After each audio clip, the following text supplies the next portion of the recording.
Let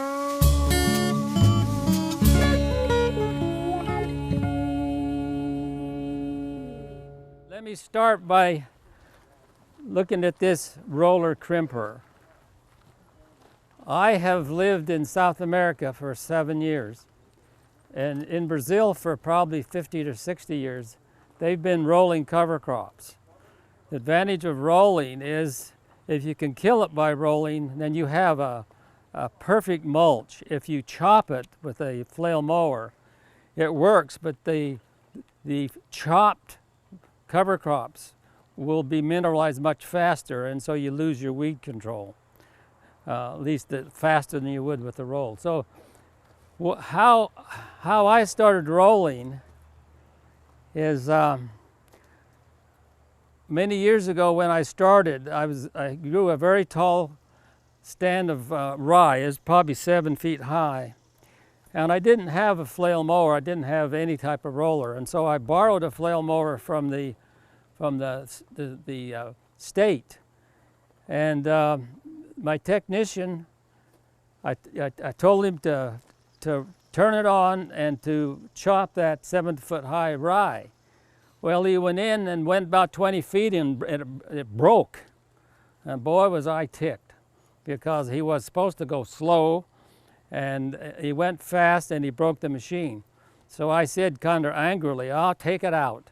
Well, he didn't raise it up when he took it out of the field. And so when he went across the rye. So when he got at the end of the field, there was this beautiful, beautiful mulch layer. And I thought, well, I'll come back the next morning and it will have raised back up. And no, it didn't. And it died completely within about 5 to 7 days. So I said to myself, that's the best mistake my technician ever made. And since then, I've been rolling. And I was, again, one of the first in the United States to do this. Some other people in Alabama and Georgia also started rolling about the same time, maybe a little bit after. And so now in America, they make all types of machine. I'll just tell you right now, that roller, though, will not kill something that's really strongly vegetative and kind of vining like vetch. And Rodale, who's promoted this thing, often claims that it does. It doesn't. It may knock it back, but what it will kill really well is all the cereal crops. You know, rye, barley, oats, and it does a good job. Will it kill any legumes? Not very well. It probably does it better on something like crimson clover. The vining crops are so hard to kill. It will knock it back, but it won't kill it entirely. I'll tell you a trick though. If you roll it like hairy vetch, and then come back 2 or 3 weeks later, all the regrowth will be above the dead stuff. And then you take a flail mower or any kind of mower and go over that and keep the mower up and just mow off those blossoms. And I've done that, and that'll kill about 90 to 100% of the vetch. So that works. So any question on this? It's becoming quite popular, and it does work, but I'm telling you, the flail mower, my flail mower disengaged, works almost as good on a lot of these cereal crops. So you can spend your money and buy one, but if you have a flail mower, just roll it. Just lay it on the ground and roll it, and it will kill a lot of the crops. But a little secret, the thicker and the taller and more mature, the better you will be able to kill something. Okay? So if you have a very thin stand of something that's quite green, there's not a chance in Hades that you're going to roll that and kill it. So if it's mature, if it's thick and tall, it kills really easy. Any questions on rollers? You can buy those things? Yes, you can. And if you email me, I can give the address of where you can. I had this made in Virginia, but there is a manufacturer in Pennsylvania that makes them. I had a question. We were thinking about getting one. We were looking at the BCS version versus the behind the tractor version. Do you know anything about how they compare? What's the BCS? The walk-behind tractor from Italy. They would probably, as long as it's heavy duty.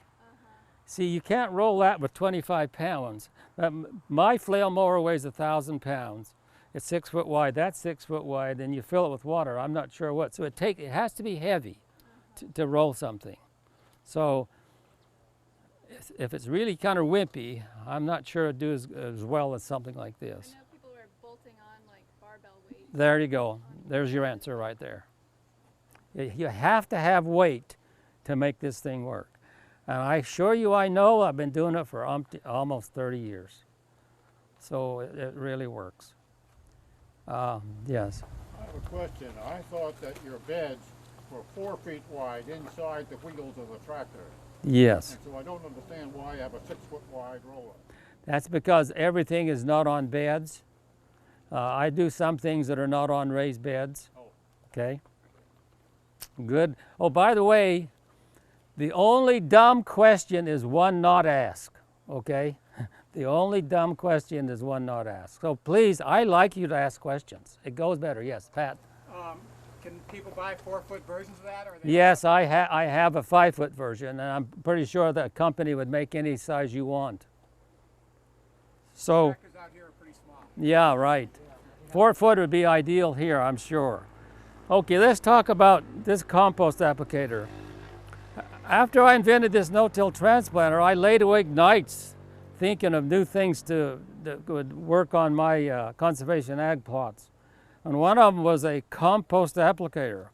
See, you take a regular transplanter that has a hopper. It's not made. It's made to have a granular solid fertilizer go through that. And most of you have seen these transplanters, and they have a hopper. They're made to deal with granular fertilizer. So I got into organic about the turn of the century, and I thought, well, I need to figure out some way I can put compost right down exactly where I'm going to put the transplant. And so after a while, a new guy came to Virginia Tech who was very brilliant in terms of making things. His name is Jerry Stump. And he and I wished he had been with me from day one. But he is brilliant. So I just told him what I wanted, and over time he came up with this thing. Now this is heavy duty, and it was meant for 2 rows. The rows are about, I think, about 20 inches apart there. But how this works, that you have a coulter. Now this is 24 inches. This is not for a small tractor, but I'll tell you the good part later. So this is a big coulter. And then this key line shank comes behind it. And then this is the big fertilizer, or compost hopper. And when Jerry made this, he made it so that by turning this thing here, you could put it all about 14 inches deep, or you could put it on the surface, or you could put any proportion on the surface or deep. And see, I use permanent control raised beds. So what I want is to make deep, fertile beds, not just the top 6 inches. So with using this machine over time, hopefully I can have super fertility about 18 inches deep using this machine. So we've used it quite effectively. We plant 2-row broccoli, 2-row potatoes, all kinds of things, 2-row peppers, 2-row sweet corn, and I'll take compost and run it 20 inches apart, and then I will plant these 2 rows right exactly where that compost was. And what's neat is you could take the compost and mix it with anything. And we've done that. We've mixed it with all kinds of other granular fertilizers. But I do like it. Now, the negative part for you guys is most of you could not, first of all, you probably couldn't afford this, and second of all, you don't have a big enough tractor. And so I'm in the process of getting some grant money to build a very small one. This would hold about 800 pounds of compost, maybe only 700. I'm going to make one that only holds about 200 pounds. It's a single row. It would be much reduced in total weight. What this was for is I could put a transplanter behind here. See, I've with my no-till transplanter. Now I can put compost and put a 2-row transplanter behind her. So that's why I made it this way. But for many people that have told me what I need is make one that's a single row. It'll have a small hopper, but it'll work the same, only it won't have all of this on here, and the coulter and shank will be much smaller. But the only negative part about this, if the compost is wet, guess what? It won't go through. So if it's at all, it doesn't have to be bone dry, and it doesn't have to be, ground really fine. We've done all kinds of things. There's several augers in there, and it works pretty well unless it's really wet. But I really like this machine. It isn't patented, but I'm hoping to come up with this 1 row and maybe patent it. And for sure have it manufactured and available to folks like yourself. Yes? When do you think you'll have that first 1-row machine? A lot depends on you guys. I'm hoping that It's all approved. Oh, yeah? I'm hoping to have it by 2014. Okay? I won't give you the month. Next spring, Pat? Actually, Ron, I think it's up to you now. I gotta see the money first, and I got all these witnesses.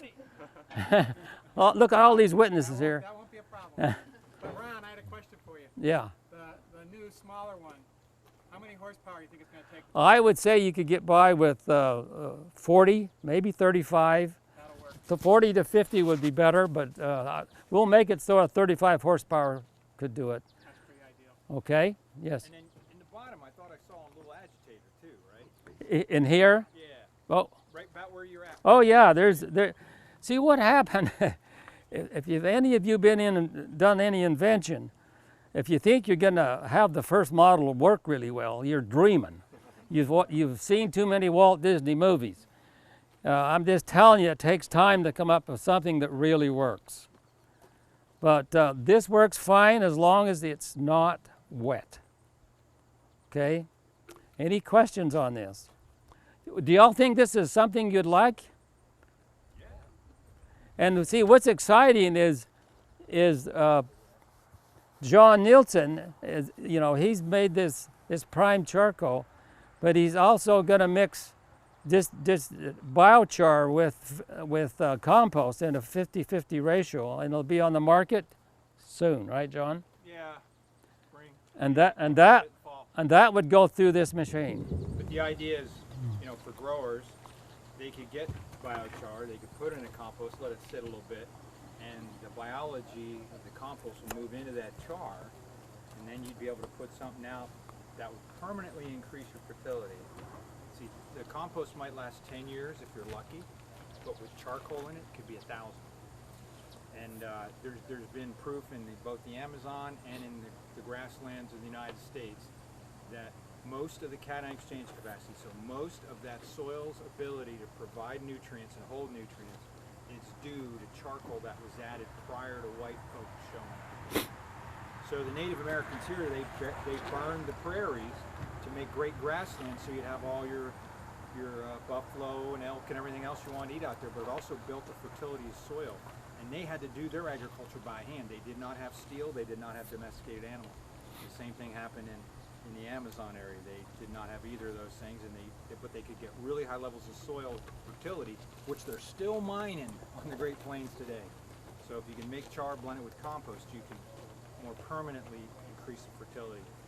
Somebody you were at the char conference with me, right? So his first year he put the char out and he didn't have any compost with it. He said, oh yeah, worst year of my life, right? Mm-hmm. Then the next year he put compost with it and he did the test, and his cation exchange capacity, his ability to hold nutrients, doubled. That's huge, because now it takes less fertility to do what you're trying to do. Pat? That's where I think this thing's going to be a big deal. Yeah.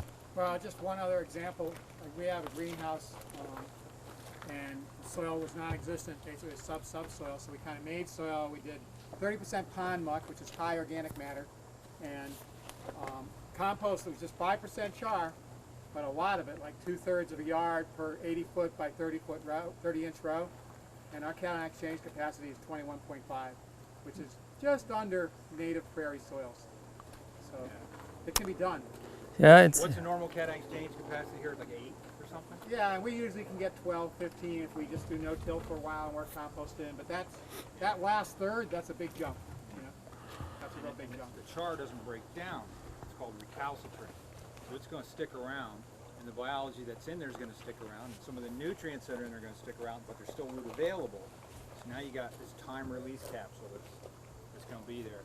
And so getting it in the exact zone you're going to plant in is the key to economic yeah, viability. the economics. You got to, you know, you got to be a compost company in order to spread that much, you know, which some growers get into that, but that's, yeah, John, this is the way to precisely do it. You said put it in your compost for a little bit, but I think for some people they're going to use, you know, biochar, you know, that might be worth some clarification and going a little further about how long, you know, maybe they should be putting it in their compost. Well, Bob? No. Put it in at the front end. As soon as you start making the compost, put the biochar in, and that's the best way to do it. Yeah, makes When I a would go- lot, makes a lot of I sense. have Enhance your whole process, Yeah. and it will be catching all of those nutrients that are volatilizing Yeah, at so the you're same gonna, time. So that's you it. end up with a lot more nitrogen in your compost when you're done if you start with the biochar in it.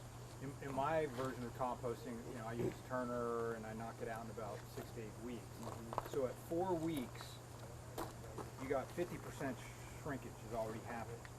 And it's still cranking. And then maybe you combine piles to make more thermal mass again. I would think right in that moment, because you've knocked off most of the toxins, you still got some ammonia, and getting that char in there, maybe in the first 2 weeks even, so that the nitrogen that you're losing normally in composting, if you smell ammonia, you're never going to get it. It's gone. So this stuff will hold the ammonia, so you're going to end up with higher analysis, other nutrients are going to get in there.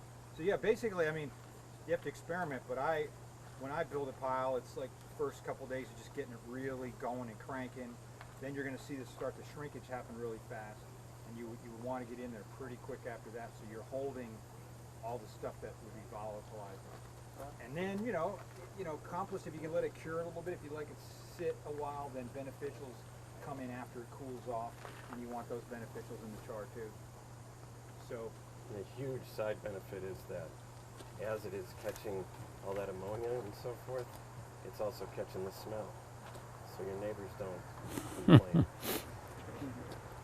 and it's pulling water. It really makes a huge difference in how much it smells. Until you guys get your production facility up, is there a place to be able to experiment with this? Seven Springs doesn't have it in their catalog. I don't think Johnny's does. Besides making your own, is there a place to get biochar? Well, straight biochar I wouldn't sell personally, because you could think, oh, I'm going to do these great things with it. You put it in the soil, and what does charcoal do? You know, in a water filter, it sucks up stuff and it holds onto it.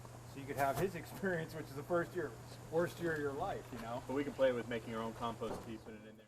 Yeah, I mean, we'll have some pretty soon, but I'm not going to sell char by itself. It's always going to be in these blends, because I want it loaded so you get the maximum benefit. Otherwise, you might get the benefit a year or two from now. Well, you're not going to remember me a year from now. You're going to be like that guy. But there's nobody selling biochar right now. There's some places that you mail order a little bit, but not in any decent volume around here yet.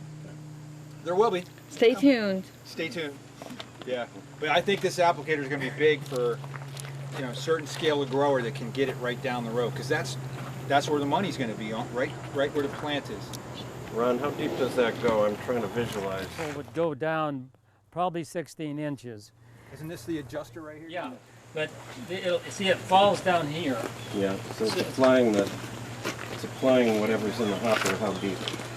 Probably, well, if it comes out here, it's probably be anywhere between 12 and 14 inches.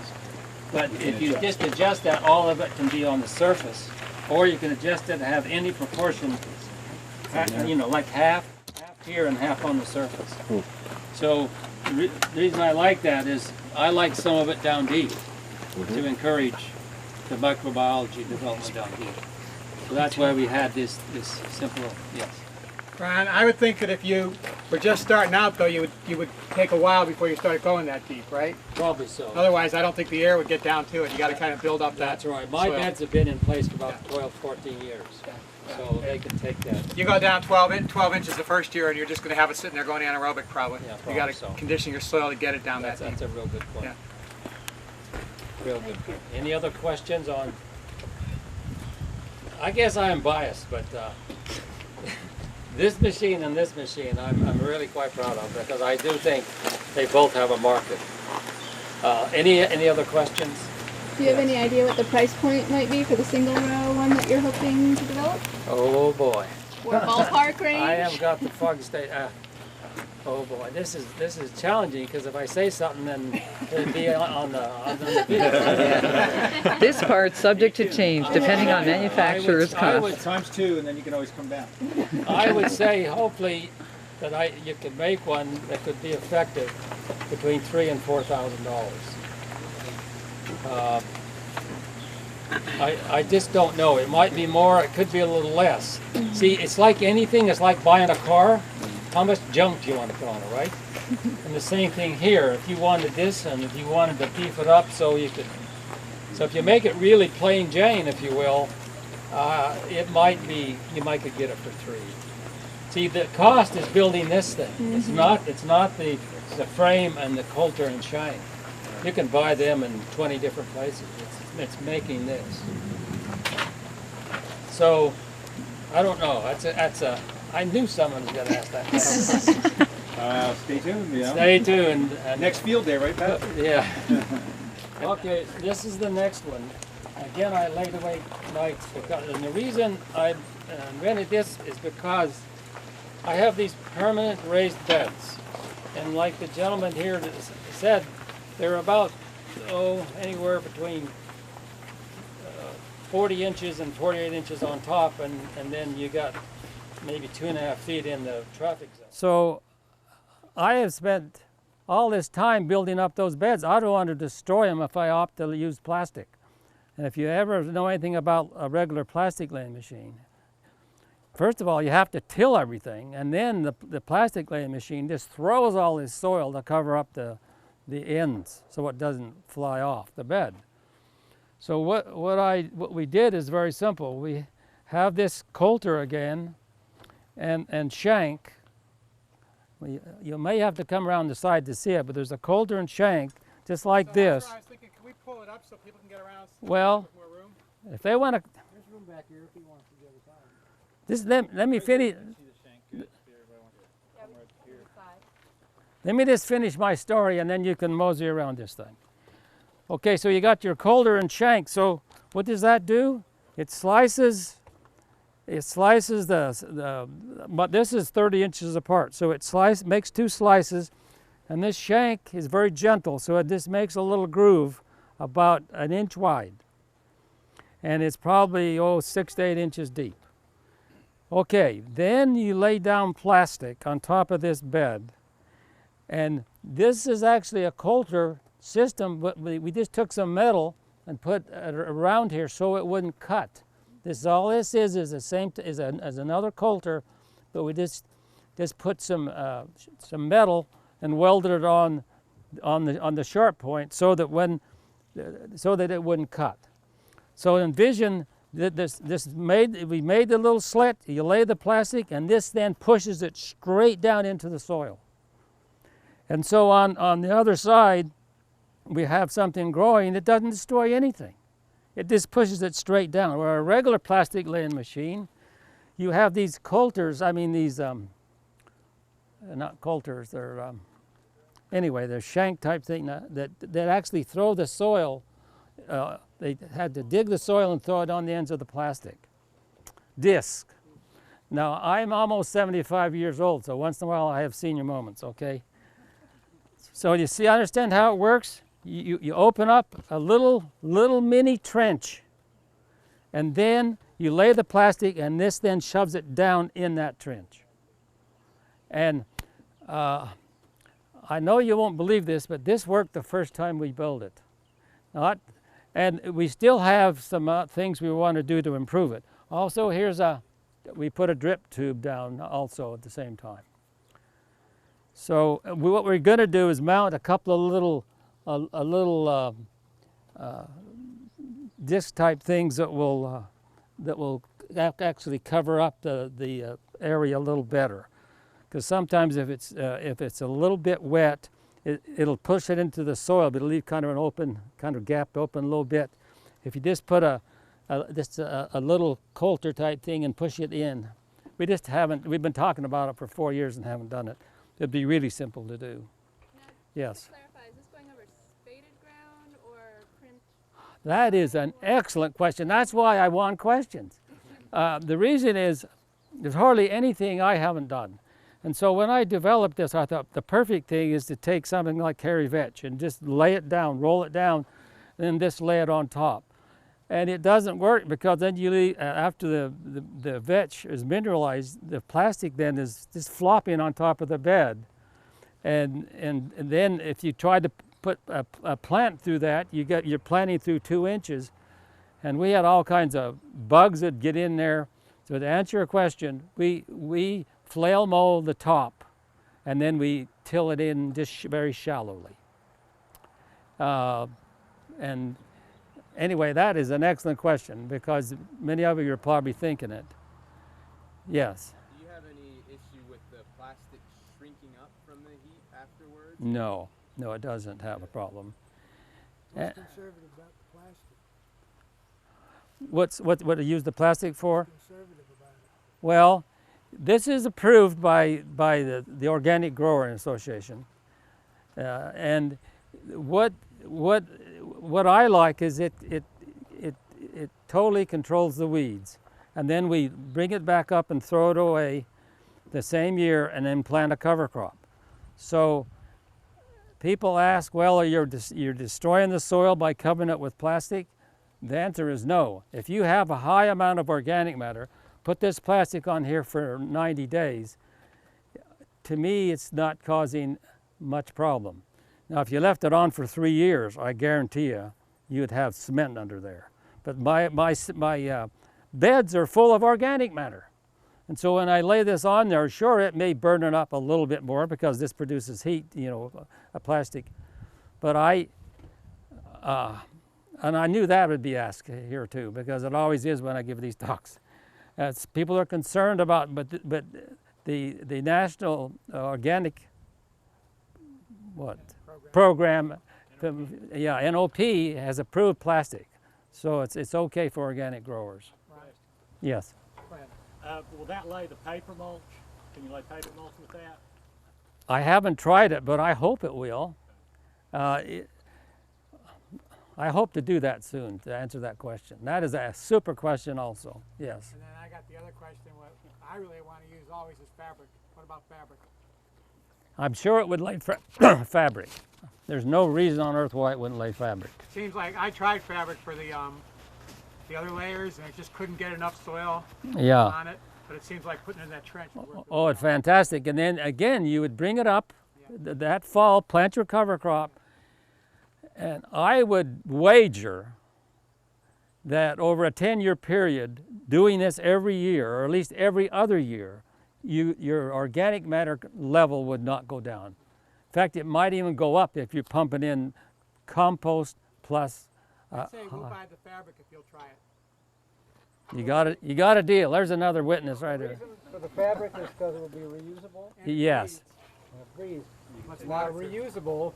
To reuse it on this, you'd have to roll it back up again. Yeah, no, you wouldn't be reusable that way. You'd be reusing it by hand. Yeah, and then, I mean, so we could then pass it on to people who, their fabric down by hand.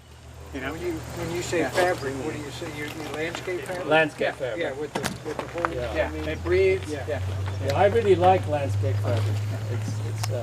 It's neat. And do you not feel like it's redundant if you're using cereal crops as your cover mulch to keep the weeds down and doing this, or? Well, that's another good question. I'll tell you what I do, and you'll learn this if you read my material. Maybe not in this, but first of all, I'm publishing a manual, about 100 to 200 pages. They'll discuss all these things. What I do, I intercrop cover crops.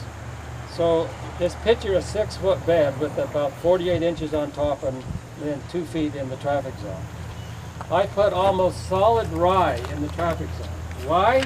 I want weed control in there. And then in the grow zone, it's it's a high proportion of legume, a little bit of rye, or a little bit of wheat, or a little bit of oats, whatever. Why am I doing that? I want nitrogen. And so that system works well. In fact, another thing that has worked super is in the traffic zone. Are you familiar with this term now? The grow zone is on top of the bed, and the traffic zone is between the top of the bed. So many years ago, I read something that really piqued my interest, and that is if you grow cereal crops, if you plant them in the spring, because they will not go through their cold period called vernalization, they will not ever form a head. And they'll only grow about 6 to maybe 10 inches high. If you plant them very thick, they produce almost a lawn in that grow zone. And it works fantastic. So I compared barley, rye, oats, and triticale. And my favorite is wheat. Or did I even say wheat? Anyway, wheat. the 4 cereal. And I found that wheat was the best. Sometimes the oat and the rye, for some reason, would produce some heads and cause me problems. But the wheat, it was very uniform. I planted about 160 pounds to 200 pounds per acre, which is not much. You just put it in the traffic zone. It comes up really fast and almost creates a lawn in that traffic zone. And then how do I keep it down? Maybe mowing once a month. It really works well. Try it. It really works well. Otherwise, I also plant perennial grasses. There's one called companion grass. It's composed of dwarf perennial ryegrass and African red fescue, called companion grass. I've used that. It takes a year or two to get rid of your perennials, but then you just mow it about once a month. But I love this system. You imagine these permanent beds where, again, the tractor tire hasn't been on it. I have beds at Kentland Farm. Tractor tire hasn't hit that top of that bed for 14 years. So do you ever have weeds come up in that wheat and decide to scrap it? Like, is that ever an issue? No, because remember I mow. Okay. There will be some weeds come up in that wheat, but remember you're mowing. And the secret to weed control is never let any weed plants go to seed.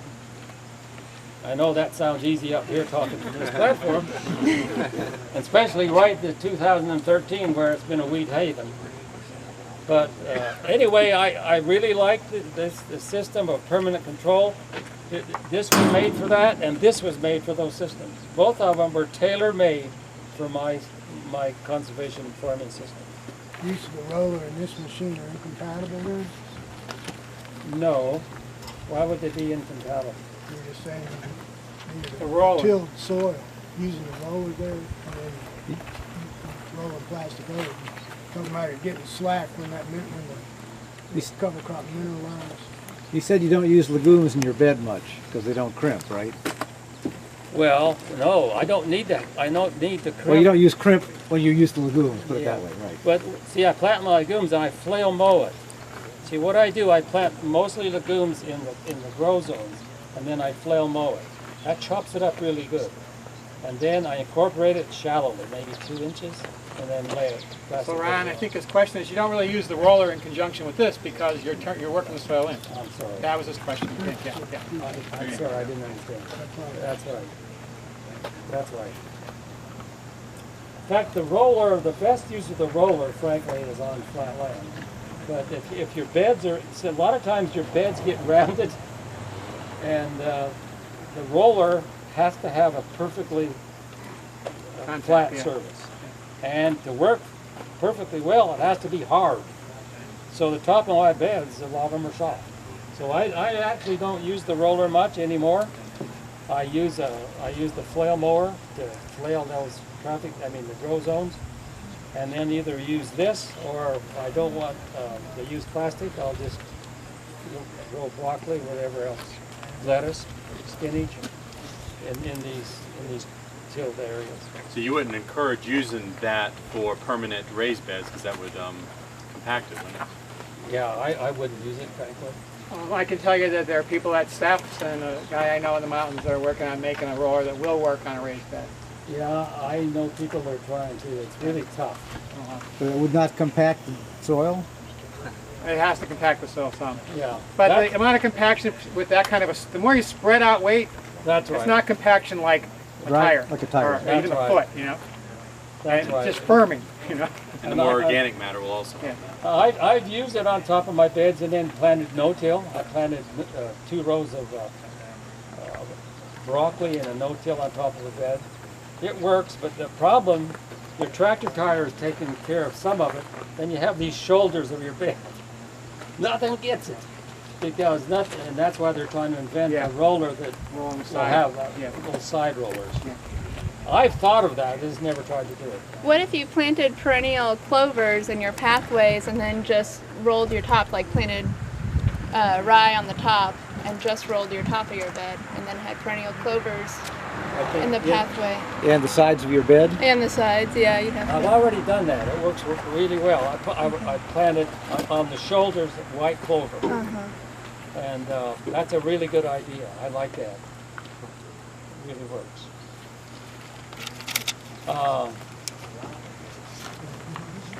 Any more questions? The reason at my age why I still come out and do this is I want to share my knowledge, but I also learn. I learn a lot from your questions. And I learn a lot of your anxieties about certain things. If I sit in my holy chambers office at Virginia Tech and never got out and done these things, I wouldn't learn all these things. That's let me tell you a quick story. I love to tell about stories. I was given a talk in Birmingham, Alabama. No, it wasn't Birmingham. It's another town in Alabama. And I was just talking about no-till systems. And you know, I have a no-till transplanter like this. Doesn't have this. Has a regular hopper. And I showed how I was doing it organically. And you know, there was about 100 people there, and they clapped, and they said they liked it. Right at the end, after it was almost over, this lady, probably about as far as me and this gentleman right here, she stood up and pointed her finger right in my face. I mean, I thought I was being attacked. And she said, "Do something for me." I just stepped back a little, you know. "Yes, ma'am. Do something for me." And then she explained. She said, "I represent most of the people in this room, and we are small farmers, organic or non-organic. We're small farmers, and your machine costs $15,000. And then she said, "There's not a person in this room who's going to buy your machine. Not one person. I don't know anybody that's going to buy it." So that's why I started into these planting aids. Where I'll show you. It's at the back of this thing. We'll talk about it when we get in after supper. And so I started also inventing these small planting aids that can be purchased for. You could make one for about $1,500. It would just be a coulter and a shank on a toolbar, and then you could do it no-till. And so I told that lady that I would think about it. But I thought about it long and hard for a long time. Missed a lot of sleep. And that's why I've decided to stay active and try to develop these planting aids. Because there's a lot of people out there. Do any of you know Alex Hitt? Alex Hitt is a well-known farmer in North Carolina. And he and I are real close friends. And he saw some of my talks where I showed about these planting aids. And he went home and built one.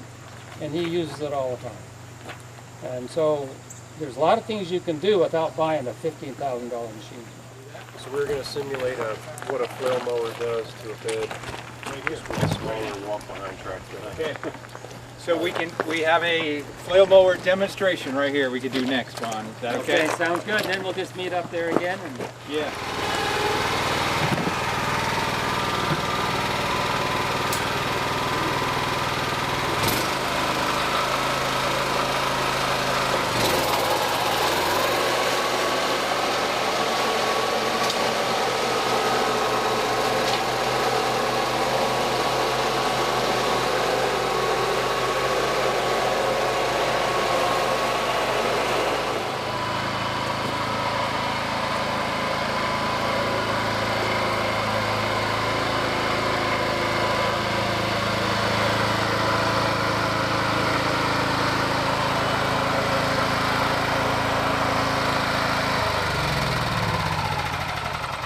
And there you have it.